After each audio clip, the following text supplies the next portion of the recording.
feedback we got from every stature of the leader from our party, from Telangana people 2 weeks back.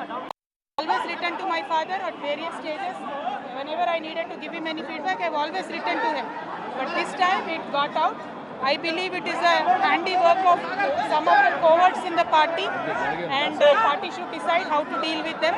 I have not written anything negative against KCR Garu or the party to strengthen the party of Telangana. Activism is necessary, and that is what I have done. Thank you. Jai Telangana.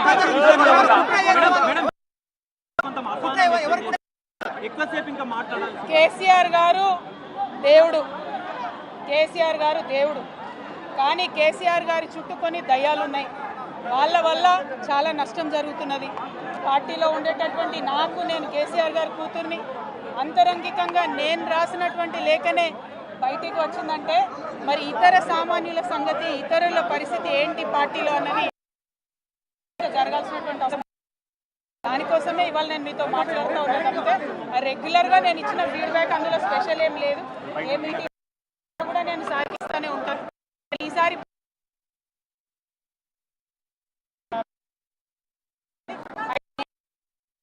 తీసుకొని Congress BJP పార్టీలు బాగా కోతి కొబ్బరికాయ దొరికినట్టుగా ఏదో BRS party ఆగమైంది, KCR గారికి ఏమైంది, అంత scene లేదు. మా నాయకుడు కేసీఆర్ గారే. కేసీఆర్ గారి నాయకత్వంలోనే తెలంగాణ బాగుపడుతుంది, ముందుకు పోతుంది, అందులో ఎటువంటి అనుమానం లేదు.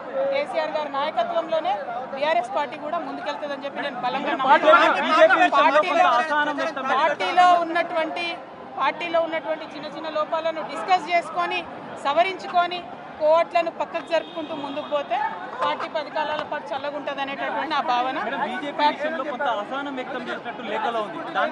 బీజేపీ కానీ కాంగ్రెస్ కానీ తెలంగాణ ప్రజలు కొరగబెట్టింది ఏమీ లేదు.